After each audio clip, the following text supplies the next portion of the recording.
এক গ্রামে রামু নামে একজন কৃষক বাস করত। ও খুব ভালো মনের মানুষ। রামু তার ছেলে রাশেদ আর তার স্ত্রীকে নিয়ে একটা ছোট্ট কুঁড়ে ঘরে বসবাস করত। ওগো, আমি বাজার থেকে আসছি, আর আসার সময় কিছু সবজি কিনে নিয়ে আসবো, কেমন? হ্যাঁ, যাও, তাড়াতাড়ি আসবে। হ্যাঁ হ্যাঁ, আমি তাড়াতাড়ি চলে আসবো। কি ভাই রামু, বাপ বেটা মিলে তো সকাল সকাল কোথায় যাচ্ছ? আর কোথায় যাব, অনেকদিন বাজারে যাইনি।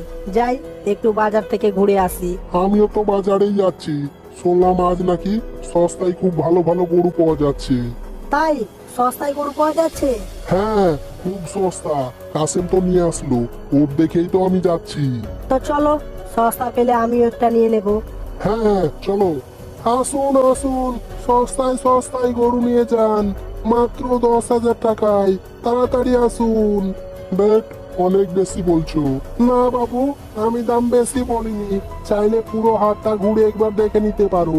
আমার চাইতে সস্তা এই হাটের মধ্যে আর কেউ দিতে পারবে না। আচ্ছা ঠিক আছে, আমাকে একটা দিয়ে দাও। কি ভাই রামু, তুমি কি ভাবছো? তুমি একটা নিয়ে নাও, এর চাইতে সস্তা আর কোথাও পাবে না। ইচ্ছে তো ছিল, কিন্তু কি করব বলো, আমার কাছে তো এত টাকা নেই। মাত্র 5,000 টাকা আছে, এতে তো আমি গরু পাবো না। ও, টাকাই হচ্ছে না? আচ্ছা ঠিক আছে, আমার কাছে 5,000 টাকা আছে, আমি তোমাকে দিচ্ছি, তুমি আমাকে পরে দিয়ে দেবে। ঠিক আছে, দাও তাহলে, একটা গরু নিয়েই নি। এরপর রামু একটা সুন্দর দেখে গাই কিনে নেয়। বাবা বাবা, গরু তো কিনে নিলে, এবার আমাকে কিছু কিনে দাও। ওই যে ওই লাল লাল মিষ্টিগুলো নিয়ে দাও। দেখো বাবা, আজ আমার কাছে কোনো টাকা নেই। তুমি তো সবই দেখলে, আমার কাছে যা টাকা ছিল তা দিয়ে আর শ্যামলাল ভাইয়ের কাছ থেকে 5,000 টাকা ধার করে এই গরুটা নিলাম। তাই আজ আমি তোমাকে কিছু কিনে দিতে পারছি না।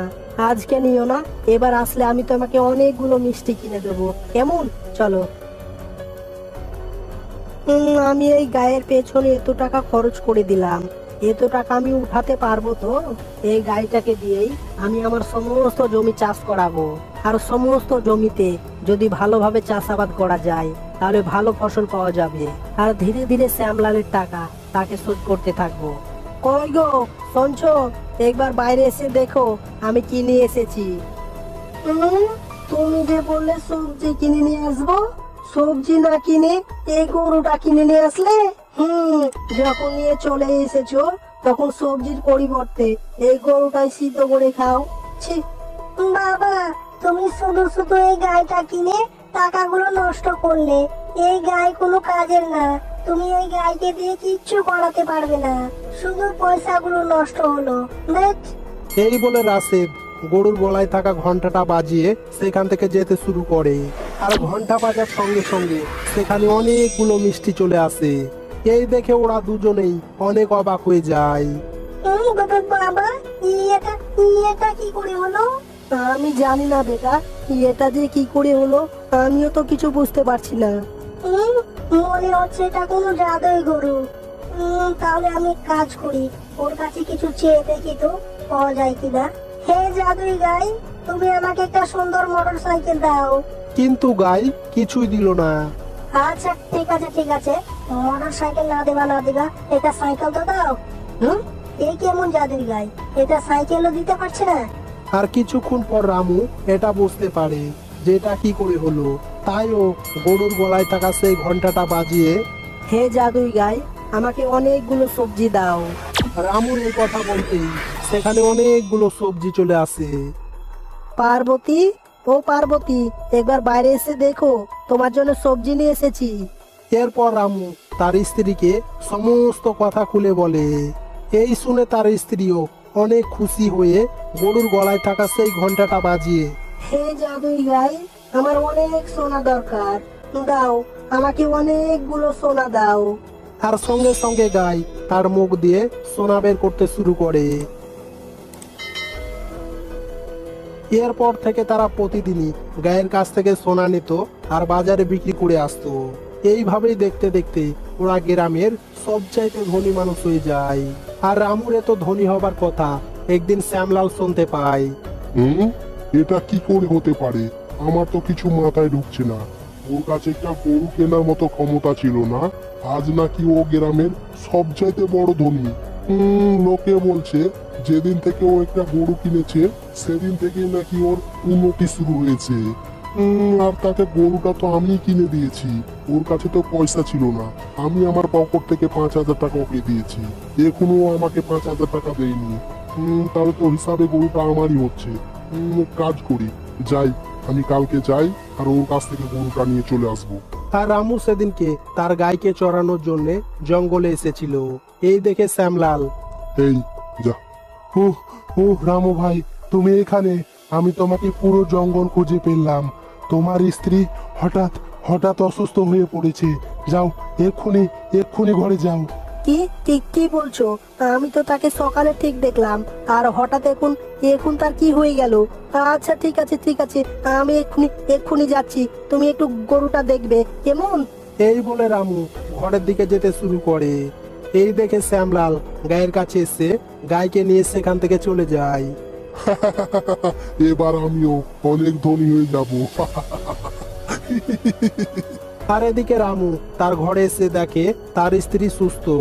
এই দেখেও তাড়াতাড়ি করে সেই জঙ্গলে এসে যায়, কিন্তু ও দেখে সেখানে তার গাইটাও নেই। হায় হায় হায় রে, আমার এ কি সর্বনাশ হয়ে গেল! আমার এই গরুটা কোথায় চলে গেল? এখন আমি তাকে কোথায় খুঁজবো? বাবা, আমাদের গাইটা শ্যামলালের কাছে দেখলাম, ও আমাদের গাইটা চুরি করেছে। রামু তাড়াতাড়ি করে গ্রামের মোড়লের কাছে গিয়ে সমস্ত কথা খুলে বলে। কি, ওর এত বড় সাহস!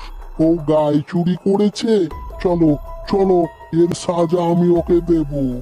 হুম, এই তো আমার গাই। কোথায় কোথায় ও? ওকে ডাকো। এরপর শ্যামলাল বেরিয়ে আসে। তুমি রামুর গাই চুরি করেছো কেন? আমি কারো গাই চুরি করিনি, এটা আমার গাই। আমরা দুজন মিলে কিনেছিলাম, ওকে জিজ্ঞেস করো। ও তো তুমি আমাকে ধার দিয়েছিলে। আচ্ছা ঠিক আছে, তুমি যখন বলছো তোমার টাকা আমি এক্ষুনি তোমাকে ফিরিয়ে দিচ্ছি। তুমি আমার গাইটা আমাকে ফিরিয়ে দাও। না না, আমি এতদিন পর আর টাকা ফিরিয়ে নেব না, এই গাইটা এখন আমার। ভাই, তুমি এই ঘন্টাটা নিয়ে নাও। ওর সমস্ত জাদুই শক্তি এই ঘন্টার মধ্যেই রয়েছে। কি, তাই? আচ্ছা ঠিক আছে, তাহলে তুমি তোমার গাই নিয়ে নাও আর আমার 5,000 টাকার বিনিময়ে এই ঘন্টাটা আমাকে দিয়ে দাও। না না, আমি ঘন্টা দেব না। দেখো রামু, তুমি টাকা দিতে অনেক দেরি করেছো, তাই ও যা বলছে চুপচাপ মেনে নাও। ও তো বেশি কিছু চাইনি, শুধু ঘন্টাটা চাইছে, তুমি ওকে ঘন্টা দিয়ে দাও। এরপর রামুকে বাধ্য হয়ে ঘন্টাটা দিতে হলো। আর শ্যামলাল ঘন্টা পেয়ে অনেক খুশি হয়। আর রামু অনেক উদাস হয়ে গাইকে সঙ্গে করে নিয়ে তার ঘরে এসে যায়। ধেট, এবার আমরা আবার গরিব হয়ে যাব। আমাদের সব শেষ হয়ে গেল, ঘন্টাটাও নিয়ে নিল। বাবা, ঘরে চাল নেই, চাল নিয়ে এসো। রাশেদের এই কথা বলতেই সেখানে চালের বস্তা চলে আসে।